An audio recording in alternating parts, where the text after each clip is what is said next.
Facebook របស់លោកអ្នកអស់មើលទៅតាក់កញ្ចាំងមែនទេ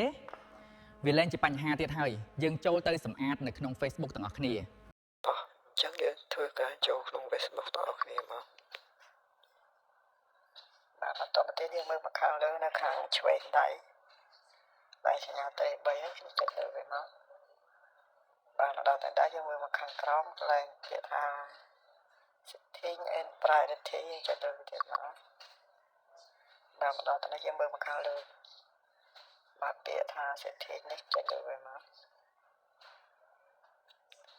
បាទមកដល់តែយើងធ្វើការសូលមកក្រោមតិចហើយយើងត្រូវពាក្យថា browser នេះចុចលើវាទៅមកបាទមកដល់តែនេះយើង